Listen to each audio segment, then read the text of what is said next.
The message is clear and simple. Stay where you are for 21 days. Various government and private sector services will be unavailable.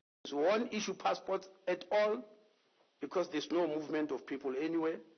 We won't issue any new ID. We won't issue any new birth certificate. We won't issue any marriage certificate, new or old, because there won't be any emergency. Restaurants shall not operate.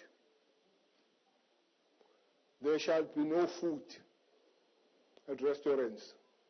You buy food from these outlets and go and cook home. We will continue to operate in line with the Disaster Management Act to deal with the issues related to the disaster, to deal with urgent matters that may be necessary during this period, to deal with matters of domestic violence and other matters that might only be relevant or necessary for this period. The movement of people will also be limited to buying food and in the case of emergencies.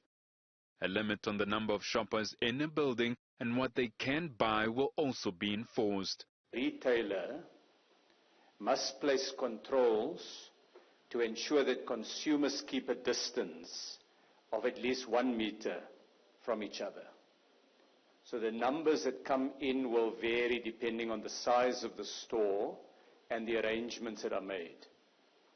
Cabs, minibus taxis and e-hailing services will only operate between 5 a.m. and 9 a.m. and 4 p.m. to 8 p.m. A vehicle licensed to carry up to 4 people will only be permitted to load 1 person.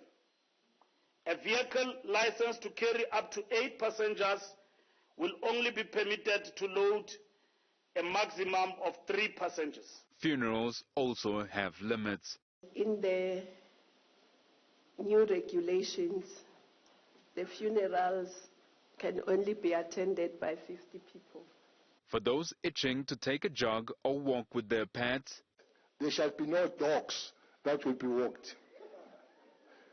The cluster match, discuss, and we agree that it doesn't enhance the call made by the president. If you do really want to walk your dog around your house, it ends there. It can't go beyond that. There will be consequences for those who fail to abide by the regulations. It tells us that if you break these laws or these regulations, we are 6 months in or fine or both.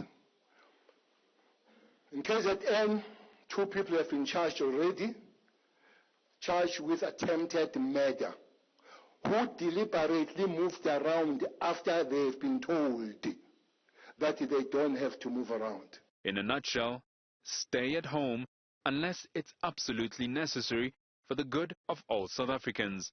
For Newsroom Africa on Channel 405, I'm Itekani Magwedze in Pretoria.